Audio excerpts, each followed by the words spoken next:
Thank you for subscribing to our channel. Today is Friday, June 4, 2021. Fox report.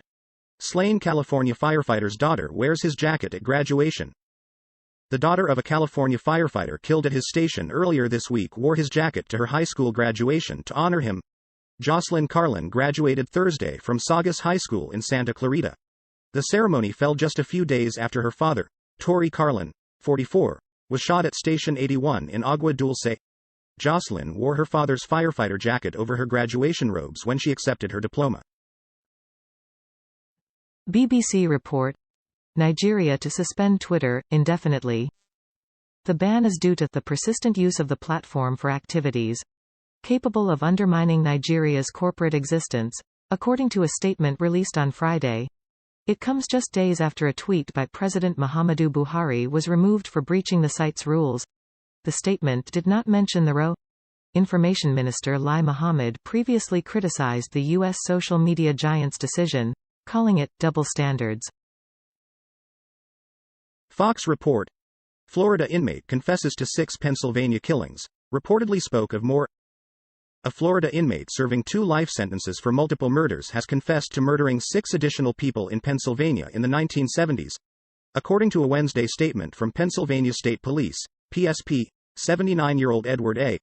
Surratt implicated himself in 4 unsolved PSP homicide investigations, when PSP investigators spoke with him in March at Florida's Rayford Correctional Facility. Al Jazeera report.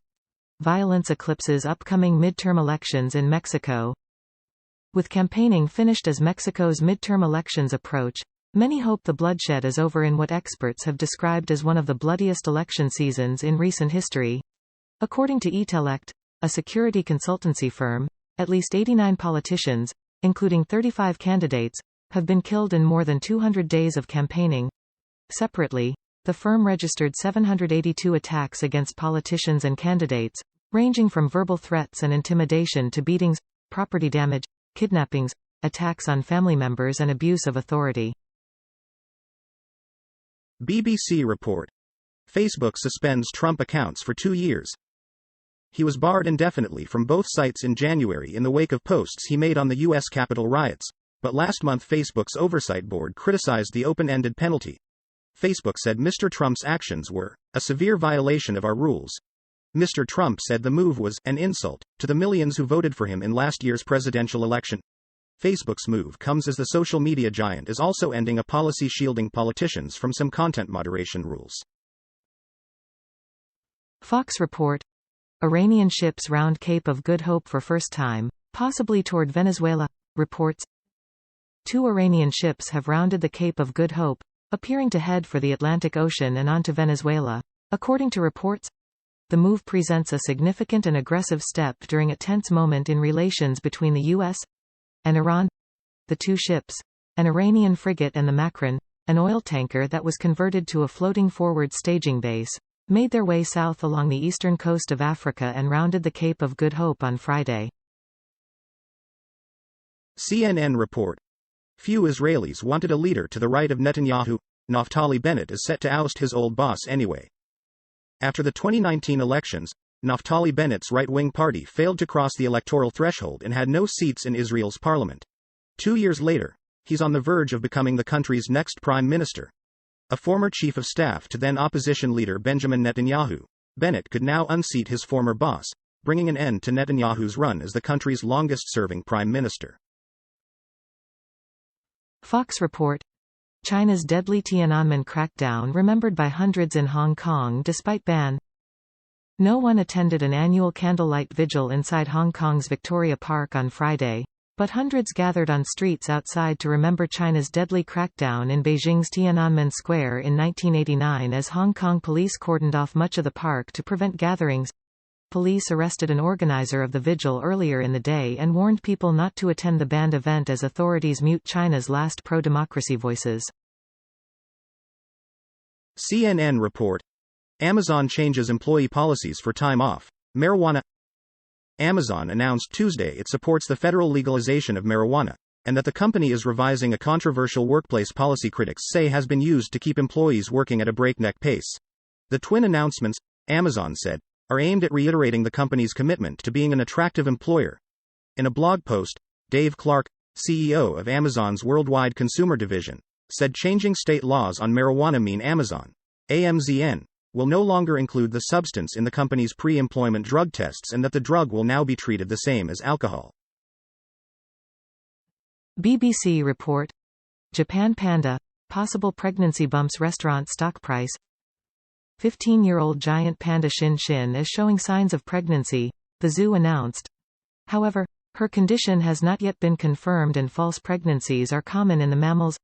Ueno Zoo reopened on Friday after being closed to the public for 5 months due to the pandemic. Pandas play a powerful role in Japan's tourism economy, and share prices have a history of rising and falling in line with their pregnancy news, as investors are encouraged by the possibility of more zoo visitors. Al Jazeera report. Biden to meet NATO Secretary General ahead of Brussels summit. United States President Joe Biden will meet with NATO Secretary General Jens Stoltenberg at the White House ahead of the upcoming June 14 NATO summit in Brussels. Biden and Stoltenberg will discuss the many issues on the NATO agenda, including reinforcing transatlantic security in the face of challenges from Russia and China, White House Press Secretary Jen Psaki said on Friday. They will also discuss adapting NATO to address threats like cyberattacks and climate change, while continuing to ensure a more equitable sharing of responsibility among allies, Psaki told reporters at a media briefing. Deutsche Welle report. In case you missed it, feel-good stories from around the world. Ceará, a city in Brazil's São Paulo state, has seen a 95% drop in COVID-19 deaths after nearly all adults were vaccinated against the coronavirus. The city of 45,000 residents was selected for the Project S study to determine the effects of the Coronavac vaccine. Infections were spreading fast throughout the city when vaccinations began, but were contained once 75% of the city was vaccinated. Symptomatic cases dropped by 80% and hospitalizations fell 86% in 4 months. CNN report. Top German Catholic Church official offers resignation over catastrophe of sexual abuse. A top cleric in Germany's Catholic Church has offered to resign as the Archbishop of Munich, saying he shared responsibility for the catastrophe of sexual abuse by church officials.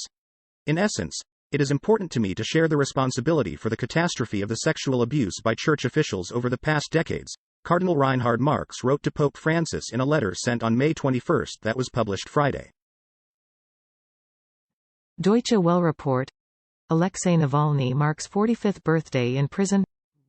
Russian opposition leader Alexei Navalny marked his 45th birthday in prison on Friday. In an Instagram post, Navalny thanked his family and supporters at the end of a year in which he described strange things happening to him. His wife, Yulia, shared a picture of the two of them in better times with "Happy Birthday" and a heart emoji in the caption. Navalny's press secretary tweeted her congratulations to the world's best boss and future president. CNN report. Bitcoin tumbles after Elon Musk tweets breakup meme. The price of Bitcoin sank on Friday after Elon Musk appeared to lament the end of his relationship with the cryptocurrency. The Tesla, TSLA, CEO tweeted a meme about a couple breaking up along with the Bitcoin hashtag and a broken heart emoji. The post included lyrics from a song by rock band Linkin Park titled "In the End." Bitcoin fell by over 6% to hit $35,814 at around 8 a.m. Eastern Time, according to CoinDesk. Al Jazeera report. Israeli police attack Palestinians running to protest expulsions. The Palestinian Red Crescent said 23 runners were injured when Israeli police fired tear gas and stun grenades at an activist-organized run in solidarity with Palestinian families facing forced expulsion in occupied East Jerusalem. Hundreds of runners took part in the event on Friday, which began in Sheikh Jarrah and ended 3.5 kilometers, 2 miles, away in Silwan. Dozens of Palestinians living in the two neighborhoods face the threat of losing their homes to Israeli settlers. Deutsche Welle report. India. Lioness dies from COVID in zoo. A 9-year-old lioness by the name of Neela has died in an Indian zoo from coronavirus, officials at the Arignar Anna Zoological Park said on Friday. The state-run zoo, located just outside Chennai, said Neela passed away from COVID-19 on Thursday, while 8 other lions also tested positive for the virus.